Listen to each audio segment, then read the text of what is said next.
Too early NBA All-Star predictions. Starting off with Giannis Antetokounmpo. Giannis is leading the league in scoring. The Bucks just won 7 in a row, and he is one of the leading forces. I think there's no doubt that Giannis is an All-Star, and I believe he's going to be a starter. Number 2, Jason Tatum. Boston Celtics are one of the best teams in the Eastern Conference and in the NBA in general. Jason Tatum's statistics back it up, and I believe he's also a lock to be an All-Star and an All-Star starter. LaMelo Ball. I talked about this recently.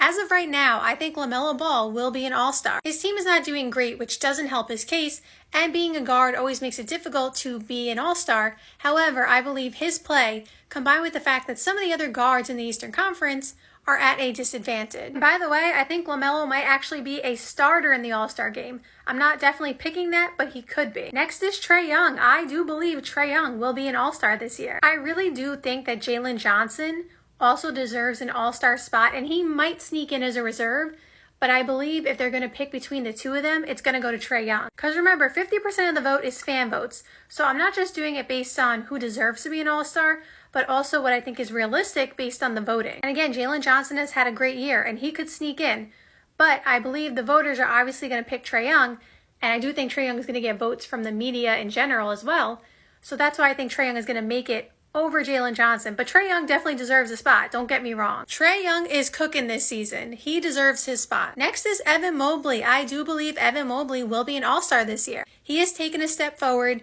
and he may not have the flashiest stats out of anybody on this list, but he is getting it done, and the Cavs are the clear best team by record in the NBA. And because they are so far ahead of everybody else, they have to have 2 All-Stars. Next up is Karl Anthony Towns. I do believe the Knicks are going to have 2 All-Stars this season because I don't think you can deny Cat a spot, especially because in the NBA when they have the All-Star game, I do believe for the reserves, it's not like you have to have a certain amount of forwards, correct me if I'm wrong, but they do kind of want to include other players other than guards. And Cat has been putting on a show offensively. Like, if you look at his stats, he's been great. And so I do believe he's earned his spot, not just because he's not a guard, but I think he's earned his spot as an All-Star this season. Next is Cade Cunningham. This may be a surprise to some people. I don't know if you've watched a lot of the Detroit Pistons, but Cade is doing his thing. And the Pistons, who were projected by just about everybody to be one of the worst teams in the NBA, are actually pretty decent. Are they going to be a top contender in the East? No, but right now, I think they might be in like 8th place. Like, they are definitely winning some games. Next is Donovan Mitchell. Remember when I said that LaMelo, I think he deserves his spot based on his play, but that some of the other guards may be at a disadvantage? Well, here's why. I think Donovan Mitchell is going to be an All-Star because he is clearly the leading scorer for the Cavs and all that kind of stuff. And I did say the Cavs will get 2 All-Stars, and Evan Mobley is the other one. Well, Darius Garland we know is a great player, and he has been an All-Star before. But I do believe they're going to give it to Donovan Mitchell over Darius Garland. And so that's why I say some guards have a disadvantage, because if Donovan Mitchell wasn't on the team, Darius Garland may have a spot.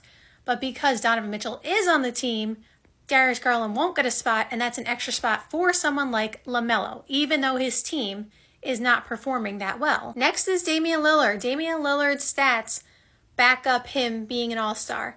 I do find it a little difficult to give the Milwaukee Bucks 2 All-Stars, but they are surging. So maybe by the time the All-Star break rolls around, they will be a top 4 seed. But it's always hard to give a team 2 All-Stars when they're not a top seed in their conference. But you can't not give Dame an All-Star spot. I think he'll be a reserve, though. Jalen Brunson, of course, he will be an All-Star for the Knicks. And I do think he might actually be a starter. Jalen Brunson has been doing his thing. The Knicks are finally figuring it out. And like I said, I do believe the Knicks will have 2 All-Stars, and Jalen Brunson will, of course, be one of them. And the last one in the East is Franz Wagner. It would have been Paolo Banchero had he been healthy, but he is not. And the Magic have still been doing great without him. And Franz Wagner is leading the way for them. There's no denying this man deserves an All-Star spot, and as long as the Magic stay afloat in the East without Paolo, he's going to get one. And it is well deserved. Sorry, one more. Jaylen Brown. I do believe Jaylen Brown will be an All-Star this year as well. I think Boston gets 2 All-Stars. I think Jaylen Brown's play allows him to be an All-Star. Now we move on to the West. LeBron will be an All-Star. There is not much to say. LeBron will be an All-Star every single year until he retires. There's no question. There's no debate. Not saying he's not playing like an All-Star, but I'm just saying he will get one no matter what. Steph Curry is playing like an All-Star. He has been great this season. But again, he is another player like LeBron who will get a spot until they retire because they are just so popular. Again, don't get me wrong, Steph and LeBron both deserve their spots. I'm not saying they don't. I'm just saying, regardless of what other statistics they were putting up, they would get voted in. Next is Kevin Durant. Kevin Durant has been low-key, high-key carrying the Suns. Before he got hurt, they were fighting for best team in the West. Kevin Durant was one of the front runners for MVP, and he is just that good this season. James Harden, let's give him some props. He will be an all-star. Have you seen what he's been doing this season? And there's no Kawhi. Norman Powell's been out for a little bit now, and they are still winning games. There's no denying how good James Harden has been. He deserves an all-star spot because the Clippers were basically picked by everybody to not make the playoffs, including myself. And he is carrying them. They are a top 5-6 team in the West. Like, James Harden is an all-star. Ja Morant, I think there's no denying Ja Morant is an all-star this season. The Grizzlies are much better with him. I believe they're the 3rd or 4th seed right now. Like, Ja Morant's an all-star. Alperen Şengün. Here's the thing about the Rockets. Nobody on the team is averaging 20 points per game. Even Alperen Şengün is only averaging like 19.8. So statistics-wise, you could say, well, those are not all-star numbers by anybody on the Rockets. I don't think that's fair, but I'm saying that's what people might say. However, the Rockets are the number 2 seed in the Western Conference.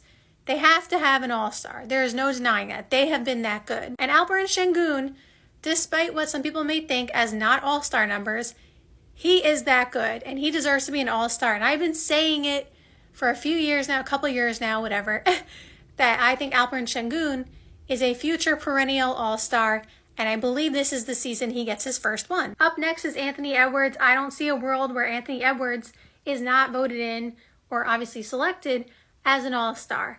I don't think he's going to start. I do believe he'll be a reserve, but Anthony Edwards will definitely be an all-star. Jalen Williams, OKC, he will definitely be an all-star as well. Jalen Williams has been great this season. Obviously his teammate, spoiler alert, Shea, will be an all-star also, but Jalen Williams has been great. OKC will have 2 all-stars. Here we go, Shea Gilgeous-Alexander. There is no question in my mind that he's an all-star. And I believe he will be a starter as well. Like, Shea is just that good, so watch out for him. Luka is obviously another lock for an all-star spot this season. He has been that good as he is every year, and he will definitely be an all-star. There's not much to talk about here. He is just that good. Anthony Davis, I do believe he'll get an all-star spot. I do want to mention, I don't know if you were counting or if you noticed, there is going to be 13, well, I guess I didn't do the 13th yet, but 13 all-stars in the West and 12 in the East. 12 is the magic number. That is how many there are per conference. However, I had a tough time deciding who to take off the Western Conference list. I feel like a lot of people would say Alperen Şengün, but I feel like you can't not give the Rockets an all-star when they're the number 2 seed in the West. Like, that's just not fair. And lastly, Nikola Jokic. Another lock, another obvious one. There are no debates here. Jokic will be an all-star. He has been playing like one. I believe he's actually the front runner for MVP again this season. So if you had any questions about Jokic being an all-star, you shouldn't, because he will be one. I think that's everybody. I will have to go back and watch, and if I forgot somebody, I will mention it at the end here. But I think I got everybody, so let me know in the comments down below what you think about my way too early NBA All-Star predictions list. Do you think everybody on this list will make it? Who do you think should be on here maybe instead? Let me know in the comments down below.